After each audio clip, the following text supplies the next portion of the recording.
Look at reverse percentages. So the example says there is a 20% sale in a shop and the bag I want now costs £60. What was the original cost? Know that the original cost must represent 100% of the value of the bag.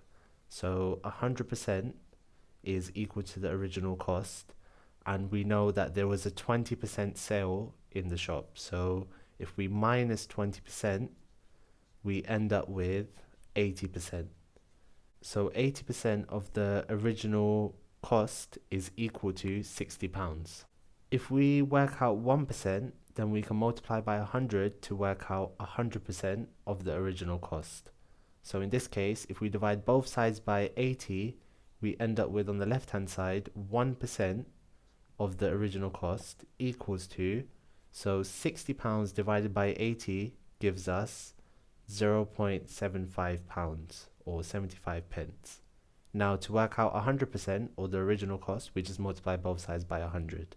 So 100% equals to, so multiplying 1 by 100 gives us 100%, multiplying £0.75 by 100 gives us £75. We could also use multiples to work this out as well. So we know that 80% of the original cost equals to £60. If we work out 20%, for instance, then we can multiply by 5 to give us 100%. We just divide both sides by 4.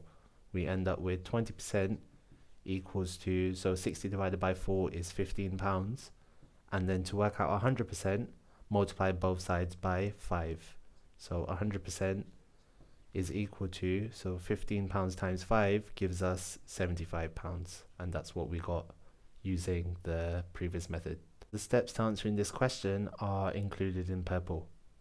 The final example says the price of an investment increases by 75% and is now valued at £6,300. What was the original price? So in this example, we've got an increase to the original amount by 75%. So if the original amount is equal to 100%, then adding on 75% gives us 175%. Therefore, this amount here, 6,300, represents 175% of the original amount. Now, if we want to work out the original amount, we can do this in the following way. If we divide both sides by 175, we would work out 1%, and then multiplying that by 100 gives us 100%.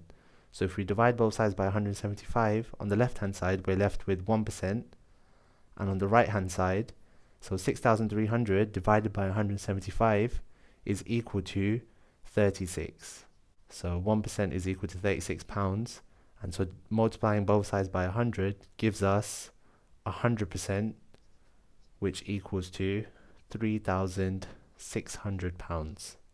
As a quick check, we could work out 75% of £3,600 and then add it on to see if it equals to £6,300. So in this case, 75% is the same as 3/4, and so we're trying to work out 3/4 of £3,600 first. So 3/4 multiplied by 3,600. This can be rewritten as 3 multiplied by £3,600 all over 4. And now we see that 4 goes into 3,600 900 times. So we're left with 3 times £900. 3 times £900 is equal to £2,700. And so finally, if we add on £2,700 to 3,600, we find that we end up with an answer of £6,300. And so indeed, we've worked this out correctly.